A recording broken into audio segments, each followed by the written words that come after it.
Hi, Abby here. For those of you who don't know me, I'm one of the trustees of the church, and I am responsible for safeguarding both for the children and vulnerable adults. Neil called me a few days ago and asked if I would do the midweek thought. I found myself saying, yeah, no problem.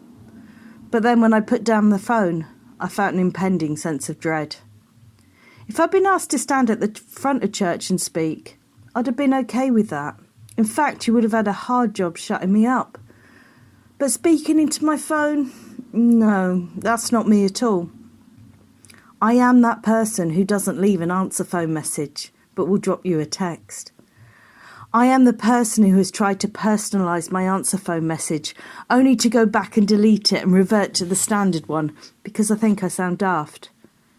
But here I am at 6:30 on a Monday morning, putting this together because I believe that in these extraordinary times, God is calling us to do extraordinary things. I'm not aiming here to get your hopes up that this will be an extraordinary thought.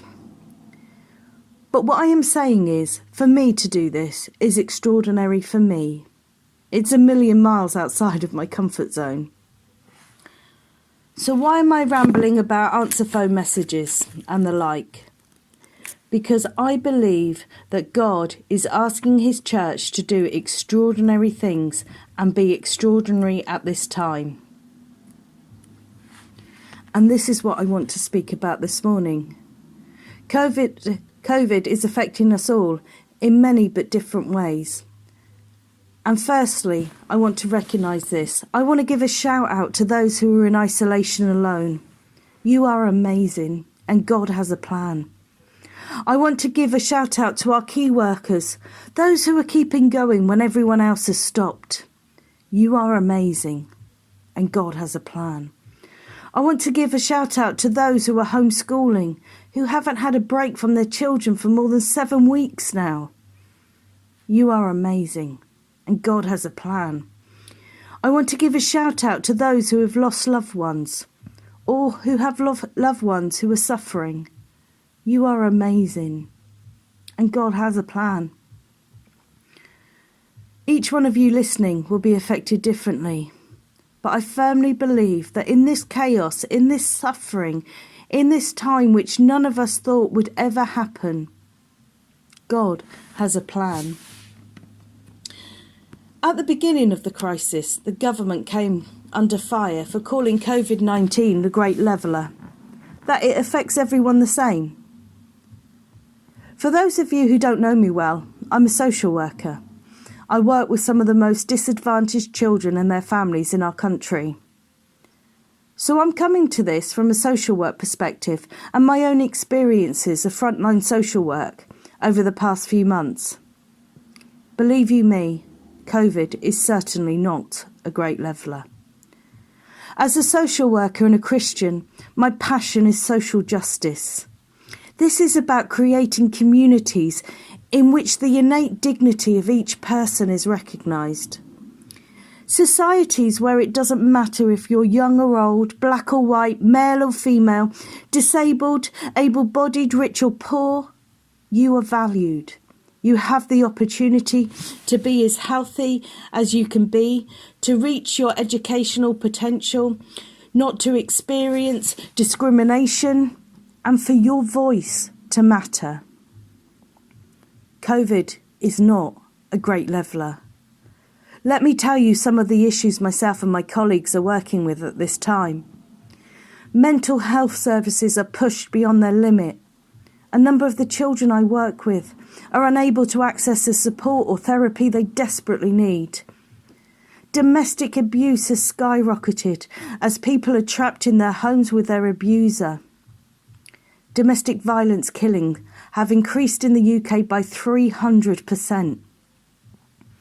As you all know, there's a crisis in our care homes where the elderly simply were not prioritised. For some children, school is their safe place, a place of refuge from what is happening in their home. Be it neglect, physical, sexual abuse, domestic violence, drug or alcohol misuse, to name but a few. These children are now not being able to access safe adults. And as schools are often the ones to sound the alarm for children, the children are not being heard. They have no voice. Families under stress who were just about holding it together are now under greater stress. Children who are being fed just enough are now more hungry as food prices creep up. I could go on for hours talking about this, but these are just a few of the things that are happening in our country. I want to read some scripture to you. It's from Luke 4, beginning at verse 14. Jesus returned to Galilee in the power of the Spirit, and news about him spread throughout the whole countryside. He was teaching in their synagogues, and everyone praised him. He went to Nazareth, where he had been brought up, and on the Sabbath day he went to the synagogue, as was his custom. He stood up to read, and the scroll of the prophet Isaiah was handed to him. Unrolling it, he found the place where it is written, "The Spirit of the Lord is on me, because he has anointed me to proclaim good news to the poor. He has sent me to proclaim freedom for the prisoners and recovery of sight for the blind, to set the oppressed free, to proclaim the year of the Lord's favour." This ministry that Jesus begun is the ministry that he calls his church to do.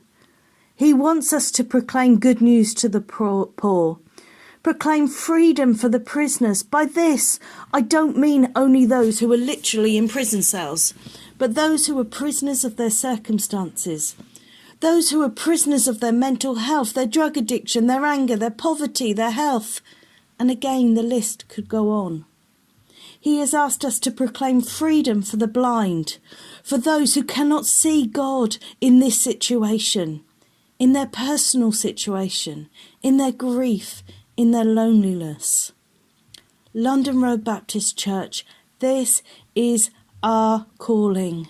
This is God's plan for us.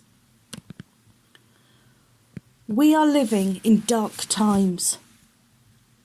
What an opportunity for us to shine as a church. I have been overwhelmed by the generosity of the people in the church. The flowers, the shopping, the cards, the chocolate and sweets that have arrived at my door. Every time this has happened has been at the moment I have needed it most, when the burdens of my job seem more than I can bear. I want to challenge you this morning or afternoon at this time to cast your nets of love and generosity further.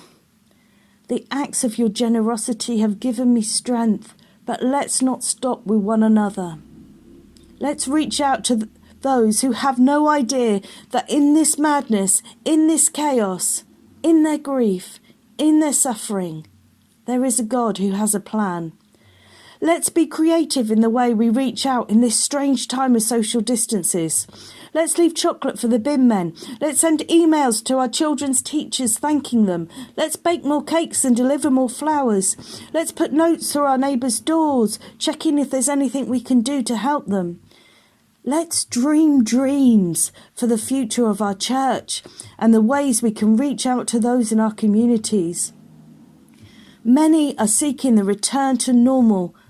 Please let us not do that. Please let us not seek a return to normal. God has given us this time of difference, this space where normal is gone, to reflect and pray on what our new normal should be. The pandemic is referred to as a crisis. The word crisis comes from a Greek word which means decisive moment. Let this pause in our normality become a decisive moment for us as a church. A decisive moment which challenges our apathy, our sense of plodding along, our sense of we do it this way because that's what we've always done.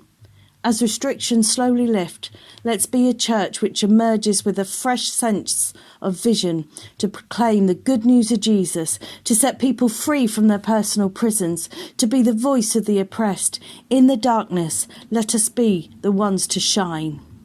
We're going to finish with a song. It's an old one.